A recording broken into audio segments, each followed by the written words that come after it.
पूज्य जो को ये सदगुरु की पूजा किए, सबकी पूजा हो, सबकी पूजा हो। मेरे आध्यात्मिक जीवन के संपोषक परमाराध्य परम पूज्य सदगुरुदेव जी पूर्णिया जिला के जानकी नगर प्रखंड अंतर्गत ग्राम सहवानी सदगुरु कबीर आश्रम में आयोजित त्रिदिवसीय सत्संग समारोह के समापन सत्र में मंच पर विराजमान सदगुरु कबीर आश्रम बन्नी खगड़िया से पधारे हुए परम पूज्य गुरुदेव महामंडलेश्वर श्री रघुनंदन गोस्वामी साहब जी, जिनके विचारों को अभी हम लोग सुन रहे थे, बड़े मर्मस्पर्शी विचार परम पूज्य संत श्री प्रेम साहब जी बीजक पर अपनी प्रखरता के साथ अपने विचारों को लोगों तक पहुंचाने वाले नेपाल से पधारे हुए परम पूज्य संत श्री उमा साहब जी और अपनी बातों को बड़ी सरसता के साथ जनसामान्य तक पहुंचाने वाली छत्तीसगढ़ से पधारी हुई हमारी साध्वी बहन सुचिता जी, मंच पर विराजमान परम पूज्य परम वंदनीय संत समाज, इस परिवर्तक स्थल पर विराजमान सज्जनों तथा देवियों,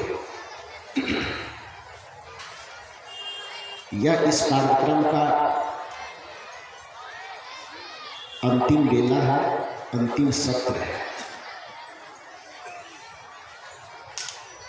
इस अंतिम सत्र में हमें यह विचार करना है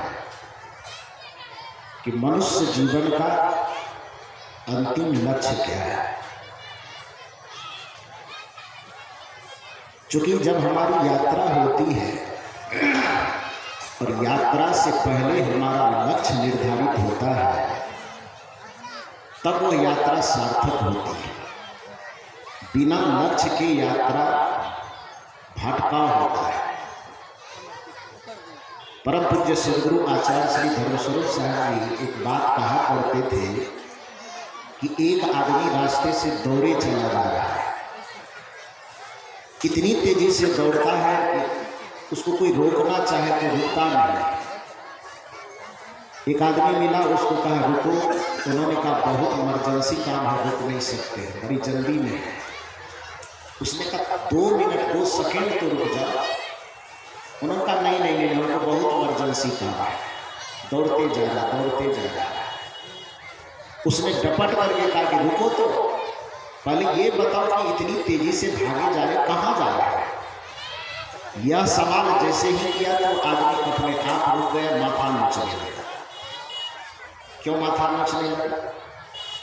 क्योंकि दौड़ते तो जा रहा था, लेकिन उसे ये पता नहीं था कि वो कहाँ जा रहा है।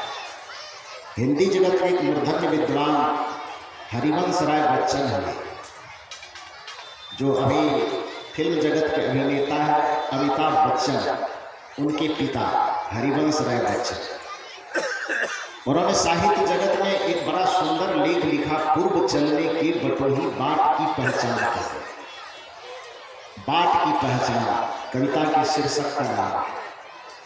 उन्होंने इसमें लिखा कि पूर्व चलने के बटोही बाट की पहचान कर ले, आंख में हो स्वर्ग लेकिन पांव पृथ्वी पर टिके हो, कंटकों के इस अनोखे सीख का सम्मान कर ले, पूर्व चलने की बटोही बाट की पहचान कर ले। रास्ता पर चलने से पहले यदि हमारा लक्ष्य तय होता है, वह लक्ष्य हमारे जीवन को भटकाव से रोकता है। अभी आप घर से निकले होंगे तो घर से निकलने से पहले ये तय कर लिए होंगे कि हमें सत्संग में जाना है, तब न यहाँ आए हैं। अब घर से निकले हैं, कुछ तय नहीं है कि हमको कहाँ जाना है, तो फिर कदम किधर बढ़ेगा? दाएं बढ़ जाएगा कि बाएं बढ़ जाएगा, आगे जाएंगे कि पीछे जाएंगे, कुछ पता ही नहीं चलेगा। तो जैसे घर से निकलने से पहले मन ने यह तय कर लिया कि मुझे सत्संग में जाना है, अर्थात सत्संग में आने का लक्ष्य पहले बन गया, तब रास्ता जब हम पकड़े तो फिर भटकाव से हम बच गए। यहाँ तक पहुँचने का रास्ता, जो भी रास्ता हमें लाएगा उस रास्ते से हम आ जाएंगे। उसी प्रकार से हम जो जीवन जीते हैं, तो जीवन जीने का अंतिम लक्ष्य क्या होना चाहिए, ये आपको हमें पता होना चाहिए। ये आपको हमें पता नहीं। तो अधिकांश आदमी क्या सोचता, पूछो उससे, आप जन्म लिए हैं, क्यों जी रहे हैं? कुछ लोग कहेगा खाने के लिए, कुछ लोग कहेगा कपड़ा पहनने के लिए, कुछ लोग कहेंगे जमीन जायदाद खरीदने के लिए, कुछ लोग और कहेगा, कुछ लोग और कहेगा। भौतिक उपलब्धि हमारे जीवन का लक्ष्य नहीं है, वो हमारे जीवन जीने का एक साधन है। हर अच्छे हमारे पास है, ये हमारे जीवन का लक्ष्य पूरा नहीं है। ये जीवन जीने में हर एक आवश्यक चीज़ है, वो होना चाहिए। अच्छे वस्त्र हम पहन रहे हैं, ये हमारे जीवन का लक्ष्य नहीं है। अच्छा वस्त्र पहनना शरीर को, स्वास्थ्य को सुरक्षित रखने के लिए आवश्यक है, उसको करना जरूरी है, लेकिन हमारे जीवन का वो लक्ष्य नहीं है। सुबह शाम दोपहर हम भोजन करते हैं, ये हमारे जीवन को सुरक्षित रखने के लिए एक आवश्यक साधन है, किंतु हमारे जीवन का लक्ष्य नहीं है। जीवन का लक्ष्य क्या है? कुछ लोग वही धन दौलत तो मानते ही हैं, इससे जब ऊपर उठते हैं तो कुछ लोग कहते हैं कि जीवन का अंतिम लक्ष्य स्वर्ग की प्राप्ति हो जाए, काफी है। जन सामान्य लोग स्वर्ग तक जाता है। कुछ लोग जो साधु महात्मा के शरण में आते हैं, सत्संग भजन को सुनता है, वह थोड़ी थोड़ी चर्चा मुक्ति की, मोक्ष की, कल्याण की, निर्वाण की, इसकी चर्चा करते हैं। लेकिन जन सामान्य आदमी से पूछिए, वो जन सामान्य आदमी मुक्ति की बात नहीं करता, बस मरने के बाद स्वर्ग मिल जाए ये काफी है, कहता नहीं कहता, स्वर्ग तक की बात करता है।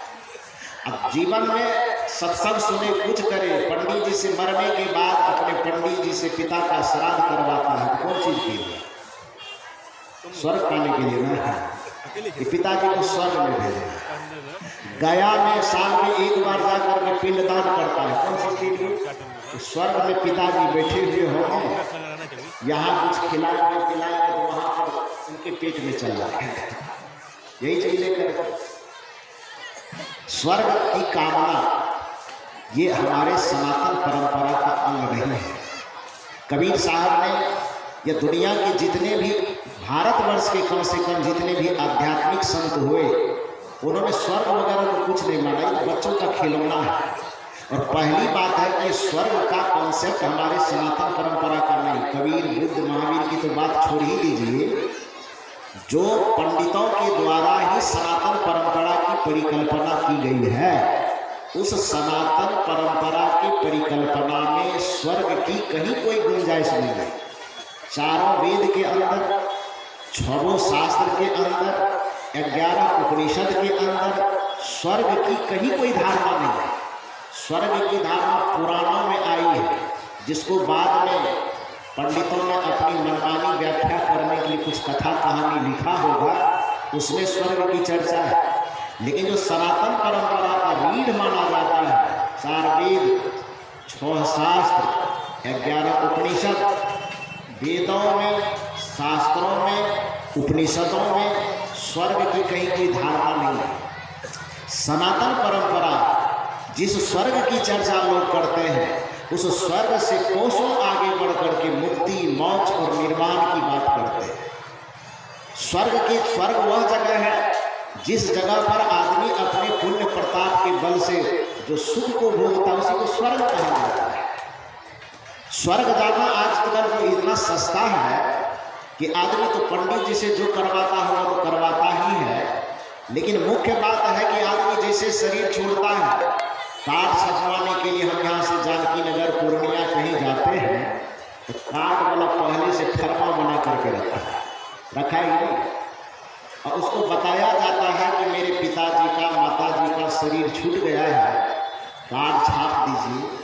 वो ज़्यादा नहीं पूछता है, केवल पता पूछता है, माता पिता का नाम पूछता है जिसका शरीर छूटा है, और फरमा पहले से तैयार है। कार्ड में लिखा रहता है, अपार दुख के साथ सूचित किया जाता है कि इतना बज करके इतना मिनट में मेरे पिताजी का स्वर्गवास है। लिखा रहता है कि नहीं रहता है? पंपलेट छापने वाला देख करके आया है कि स्वर्ग गया है कि नरक गया है, तो देख करके आया है।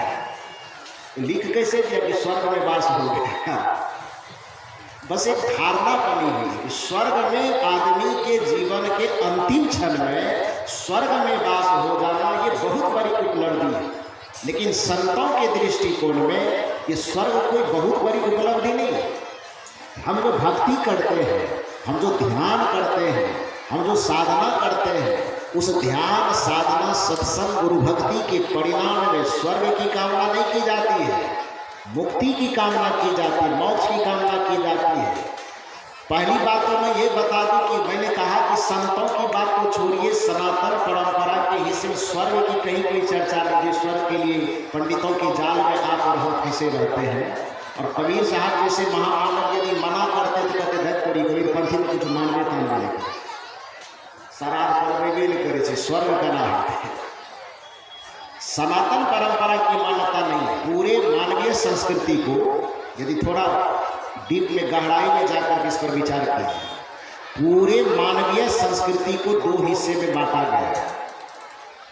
एक भारतीय संस्कृति का अलग, एक पाश्चात्य संस्कृति का अलग।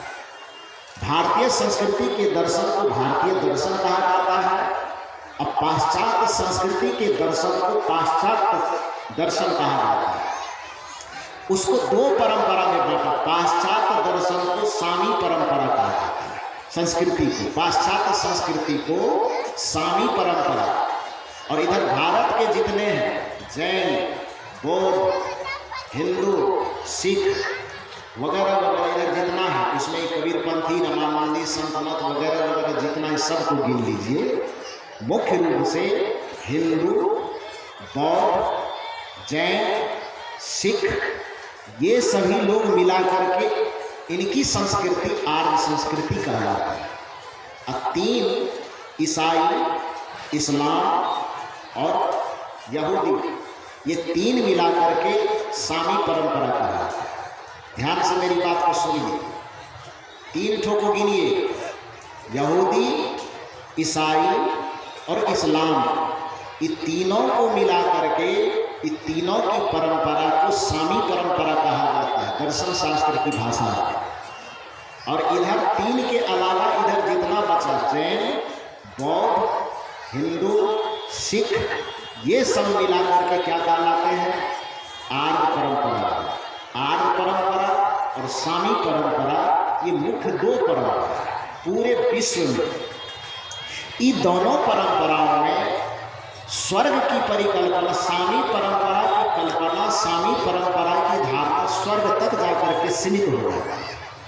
और आर्य परंपरा स्वर्ग का कहीं मुंह नहीं देखता, स्वर्ग की कहीं चर्चा ही नहीं करता है। ये मुक्ति की चर्चा करते हैं, ये निर्वाण की चर्चा करते हैं, ये कैवल्य की चर्चा करते हैं, ये स्वरूप स्थिति की चर्चा करते हैं। आप कहेंगे कि उसकी परंपरा में स्वर्ग की चर्चा क्यों है? आप प्रश्न करेंगे कि हमारी परंपरा में क्यों नहीं, उसकी परंपरा में क्यों है? तो उसका उत्तर जानते तो आप लोग भी हैं, लेकिन कभी उस पर विचार नहीं किए। आज आपकी आज्ञा हो तो मैं सुनाऊं क्या? आपकी आज्ञा हो तो मैं सुनाऊं? इच्छा है सुनने की? थोड़ा हाथ उठा के बताइए तो सुनिए। परंपरा क्या है? जैसे हम लोग सनातन परंपरा वाले लोगों के विषय में कहा जाता है आप मनुष्य है, किससे आपकी सृष्टि हुई है, तो दो नाम लेते हैं, या तो ब्रह्मा कहते हैं या मनु कहते हैं ना।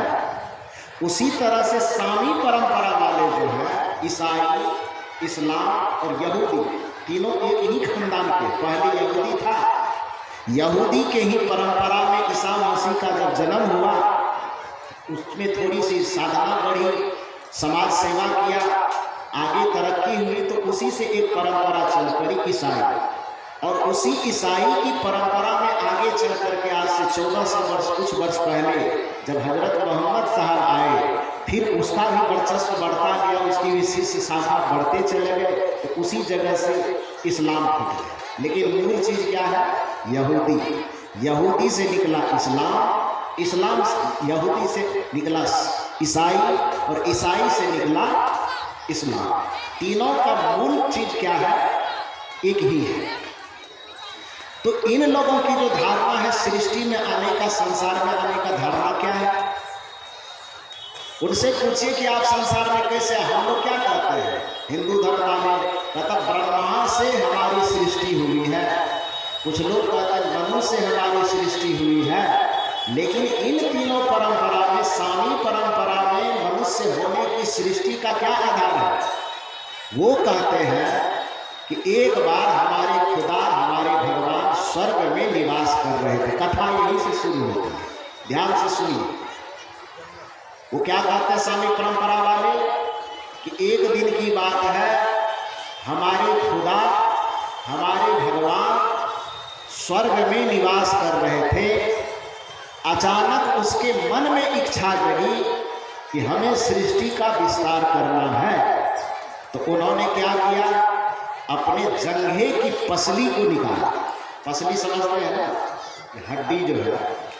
तो क्या किया कि अपने जंघे से एक पसली को निकाला और पसली को दो भाग में बांट दिया, और दोनों भाग से आधा को स्त्री बना दिया, आधा को पुरुष बना दिया।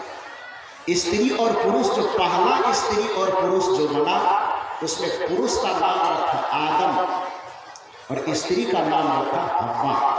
क्या नाम रखा? आदम और हव्वा। ईश्वर अपने इस खुदा अपने इस रचना को देख करके बड़ा भाव विभोर हुआ। अचानक एक दिन खुदा जी को कहीं किसी काम से जाना पड़ा। तो जाने के क्रम में उस आदम और हव्वा को यह समझाया कि देखो मैं कहीं जा रहा हूँ, स्वर्ग में यह एक वृक्ष है, हिदायत दे के जा रहा हूँ, इस वृक्ष का फल तुम मत खाना, रोक करके गए।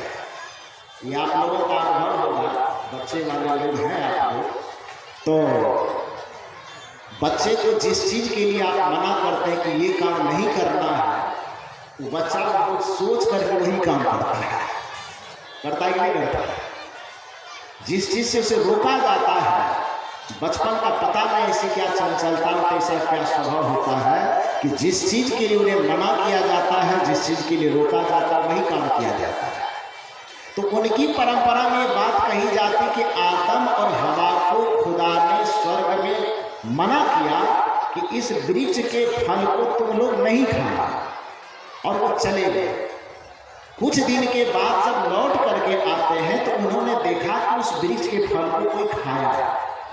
बस बुलाया दोनों को, और दोनों को बुला करके पूछा क्या उस वृक्ष का फल खाने से मना किए थे, खाया था? दोनों तो पहले झूठ बोला कि नहीं खाया, लेकिन ये कहावत है, भजन में हम लोग गाते हैं कि भलाई कर भला होगा, बुराई कर बुरा होगा। भलाई कर भला होगा, बुराई कर बुरा होगा। कोई देखे या ना देखे, कोई देखे या ना देखे, खुदा तो देखता होगा। भलाई कर भला होगा, बुराई कर बुरा होगा। भलाई करोगे तो भला होगा, बुराई करोगे तो बुरा होगा। किसी को दुख दोगे तो आज न कल वह दुख 10 गुना होकर के मिलेगा, और किसी को सुख दोगे तो वह सुख कई 1000 गुना लौट करके मिलेगा। इसलिए दूसरे को सुख देने का प्रयास करें। यदि संसार में प्रेम चाहते हो तो प्रेम बांटना सीखो। यदि संसार में जीवन को शांति से बिताना चाहते हो तो शांति को बांटना सीखो। यदि जीवन में सम्मान चाहते हो तो दूसरों में सम्मान बांटना सीखो। आज ही हमारे बीच में चर्चा हो रही थी, अभी अभी जब मैं वहां कमरे में बैठा हुआ था, एक जगह से फोन आया, किधर गए संजय, वही हो कितना अप्रैल का कार्यक्रम बना है, अप्रैल में 18-19 के आसपास कार्यक्रम एक ठो बना, जानते हैं, नाम मैं नहीं लूंगा, केवल ये जान लीजिए। 2004 से मैं यहाँ से कहलगांव गया, गंगा के इस पार से उस पार 2004 में, और ये 2023 चल रहा है, तो 4 और 23 मैंने 19 वर्ष का फासला है। जब से मैं वहाँ गया, एक छोटा सा आश्रम है, उस आश्रम के संचालकों ने 2004 से लेकर के 2023 तक गली गली में घूम करके हमको गाली दी। क्या किया? गाली दी। लेकिन जब भी वो मेरे सामने में आते थे तो हाथ जोड़ करके मैंने उन्हें कुर्सी दी, पानी दिया, प्यार दिया, प्रेम दिया, स्नेह दिया। कितना दिन तक? 19 साल मैंने गाली नहीं दी। और आप लोग भी सीखिए, उदाहरण मैं इसलिए बता रहा हूं आपको कि प्रेम देने का परिणाम क्या हो सकता है। ये देखिए कि 19 साल का समय कोई कम नहीं होता है। जब से मैं यहां से गया, शायद उनको लगा कि हमारे क्षेत्र में कहां से आ गए, और उसके परिणाम में क्या किया, 2004 से लेकर के 2023 तक जितनी गालियां, जितनी निंदा, जितना जो चीज हो सकता था, सब काम वो बेचारा करता। मैं जानता था, फिर भी मेरे सामने आता था तो मैं दोनों हाथ जोड़ करके उनसे बातें करता था, सम्मान देता था, प्रेम देता था, जो मानवीय स्वभाव में आदर देने का वो आदर देता था। और 19 साल जब यह काम किया गया, उसकी आत्मा पचोटती होगी। तो आज 19 साल के बाद उस गांव के कम से कम 15 आदमी मिलकर के आश्रम पर गया, और उन्होंने 18, 19, 20 तारीख के लिए उन्होंने कार्यक्रम ले लिया है। कितना दिन के बाद? 19 साल के। यही तो धरती सिखा रही है। कबीर साहब ने क्या कहा, कूच काच धरती सहे, काट कूट बन रहा, कुटिल वचन कोई संत सहे, और से सहा न जाए। यदि किसी पराये आदमी की, किसी दूसरे आदमी के बातों को, बेवजह की गालियों को 19 वर्ष तक बर्दाश्त किया जा सकता है, तो आपके घर में आपकी सास यदि डांट देती है तो उसको क्यों नहीं बर्दाश्त किया जा सकता है। यदि 19 वर्ष के किसी के गाली को बेमतलब का, बेवजह का बर्दाश्त किया जा सकता है, यदि आपके माता पिता, आप बच्चे हैं, आप बेटे हैं, आप बेटियां हैं, आपके माता पिता यदि आपको सामने डांट दे तो सुबह तक बस से मुस्कुरा करके क्यों नहीं लिख सकते।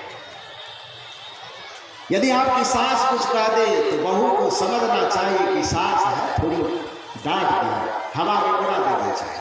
तो कहने का ये मतलब है कि आप प्रेम जब बांटना शुरू कीजिएगा कि देर सवेर वो 1000 गुना होकर के वो लौटेंगे। अभी मैं चर्चा कर रहा था, मुझे हंसी आ रही थी, जैसे ही उस व्यक्ति का नाम लिया कि साहब कार्यक्रम बनाया है, तो मैं हंसते हंसते पहले खूब हंसी लगी। लोगों ने पूछा साहब क्यों हंसते हैं? मैंने कहा 19 साल से जो गाली पहनाया है, आज पहली बार 18-19 वर्ष के बाद गले में माला पहनाएगा, और उसको नजर से नजर में मिला करके देखूंगा तो उन्हें कैसा लगेगा। कैसा लगेगा बताइए। ये कब आता है? कल्पना कीजिए कि पहली बार उनके मुंह से मैं गाली सुना और हम ही गाली दे देते, तब क्या होता? आज ये नौबत नहीं आती। पूज्य गुरुदेव श्री अभिलाष साहब भी कहा कर सकते थे कि संत को सहनशीलता का प्रतीक होना चाहिए। जैसे धरती सहती है वैसे संत को सहना चाहिए। तो आप संत होने का मतलब ये कपड़े वाले संत नहीं, संत होने का मतलब जो गुरु के शरण में आ चुके, जो दीक्षा ले चुके, जिसको सत्संग में रुचि हो रही है, वो सब संत की श्रेणी में आते हैं। इसलिए आपका यह कर्तव्य है, यदि उटपटांग भाषा का भी कोई प्रयोग करे तो उसे सर झुका करके सह लेना चाहिए, उसका बुरा नहीं करना चाहिए, उसको बर्दाश्त कीजिए। उस सहेंगे तो उस फायदे में रहेंगे, बेवजह का विवाद नहीं बढ़ेगा। कबीर साहब की भाषा में कहें तो आदत गाली एक है, पलटत हो या अनेक, कहा ही कबीर मत पलटिए, तो रहे एक के एक। कबीर साहब कहते हैं कि गाली एक से अनेक कैसे हो जाती है कि एक गाली उधर से भेजते हैं, कोई आता है इधर से उसको दोहरा करके रिटर्न कर देते हैं, फिर इधर से आता है, फिर इधर से जाता है, उधर इधर होते होते एक से अनेक बन जाता है। और कल्पना कीजिए कि एक गाली उधर से आवे और आप उधर गाली से आम का गोला, आप एकदम गंगा जी बन जाए। आसमान से 50 कुंटल का आग का गोला बरसे, लेकिन नीचे में गंगा जी है, तो आग का गोला आग कब तक रहेगा? वो आग का गोला जो रहेगा कब तक आग बना रहेगा? जब तक गंगा जी के संपर्क में नहीं आया है। लेकिन जैसे गंगा जल के संपर्क में आएगा तो आग का गोला क्या हो जाएगा? आग रहेगा कि पानी हो जाएगा? तो यदि आपके सामने वाले कोई बड़े आग का गोला यदि जुबान से बरसा भी रहा हो तो ध्यान दीजिए कि उसके सामने में आप भी आग का गोला मत बनिए। यदि पति आग का गोला बरसा रहा हो, यदि सास आग का गोला बरसा रहा हो, यदि ससुर आग का गोला बरसा रहा हो, यदि आप ही आग का गोला बरसा रहे हो, तो दूसरा जो सामने में खड़ा है उसको यह समझना चाहिए कि हमको इस जगह पर आग का गोला नहीं बनना है, हमको इस जगह गंगा जल जैसे निर्मल शीतल बन जाना है। और निर्मल शीतल जल में आग का चाहे कितना भी बड़ा गोला जाएगा उसको बुझना ही पड़ेगा। तो आज अंतिम सत्र में आप यह संकल्प लेकर के जाइए कि हम अपने सामने वाले के सामने में हम गंगा जैसे शीतल बनने का प्रयास करेंगे, तो आज का सत्संग सार्थक हो जाएगा। ये सत्संग सुनना सफल हो जाएगा। तो मैं कह रहा था, निवेदन क्या कर रहा था कि बच्चे की मानसिकता यह होती है कि वह वही काम करता है जिससे गार्जियन उसको मना करते हैं। स्वामी परंपरा की धारणा कहते कि स्वर्ग में खुदा जी यह प्रयास करके गए कि देखना भाई कि पूरे स्वर्ग में खेलना घूमना खूब मौज करना, लेकिन उस वृक्ष का फल मत खाना। और क्या ये दोनों वही काम जा करके किया है। वो वृक्ष का फल खा लिया, तो फल खा लिए। जब खुदा जी आए उसने देखा कि भाई क्यों फल खाया, तो पहले तो झूठ बोला, लेकिन मैं क्या गा के सुना, भलाई कर भला होगा, बुराई कर बुरा होगा, कोई देखे या ना देखे खुदा तो देखता होगा। भलाई कर भला होगा, बुराई कर बुरा होगा। उससे झूठ बोला कि हम फल नहीं खाए, झूठ छुपा रहेगा ऊपर का। उसने कहा कि तू फल खाया है तो गलती की है, और गलती की है तो दुनिया में गलती का दंड तो होता ही है। तो उसको दोनों को बुला के कहा कि तुमको फल खाने से मना किए हैं, लेकिन फिर भी तूने फल खाया है। ये बात मैं नहीं जा करके किसी मौलवी से पूछ लीजिएगा। यदि आपको पूरे दुनिया में कोई मौलवी मिले उससे जा करके पूछिएगा, जो कथा में सुना रहा हूँ आपको, ये कथा मैं अपने से बना के कह रहा हूँ कि उसके धर्म का ये प्रमुख अंग है। किसी ईसाई से जा करके पूछ लीजिएगा, कोई यहूदी मिले उससे जा करके पूछ लीजिएगा कि अभय साहब से मैं ऐसा सुन करके आया हूँ, क्या आप ठीक है, आपके मत में ऐसा है क्या? हाँ बिल्कुल यही है। क्या किया कि आदम और हवा ने जो फल खाया, खुदा बुलाया, उससे पूछा कि तुमने फल खाया। पहले तो वो झूठ बोला कि हम नहीं खाए, लेकिन उसकी नज़र से वो बच नहीं पाए। बाद में उसको स्वीकार करना पड़ा कि हमने फल खाया। तो गलती की, मना किया था फिर भी किया तो गलती हुई ना। तो गलती हुई, तो गलती होने के परिणाम में उसको कहा कि जाओ तुमने गलती की है, तो उसका दंड भोगने के लिए अब स्वर्ग से नीचे जाकर के धरती पर मनुष्य का जीवन जियो। समझ गए? मनुष्य का जीवन तुम्हें जीना होगा संसार। जैसे ही यह दंड मिला, अपनी भाषा में तो श्राप मिला, तो वो दोनों आदम और हवा कहते कि खुदा का पैर पकड़ा, रोने लगा, गिड़गिड़ाने लगा। और उससे उन्होंने कहा कि आपके हम बच्चे हैं, लेकिन आप ये सजा मुझे, इतनी सी छोटी गलती के लिए इतनी बड़ी सजा आप मुझे क्यों दे रहे हैं? क्यों इस स्वर्ग से मुझे धरती पर भेज रहे हैं? बहुत रोया, बहुत गिड़गिड़ाया। तो रोने और गिड़गिड़ाने के परिणाम में वह खुदा कहता है कि आपको मैं भेज तो दिया नीचे, जाइए नीचे, लेकिन आप रो रहे हैं, गिड़गिड़ा रहे हैं, तो साथ साथ में रास्ता बता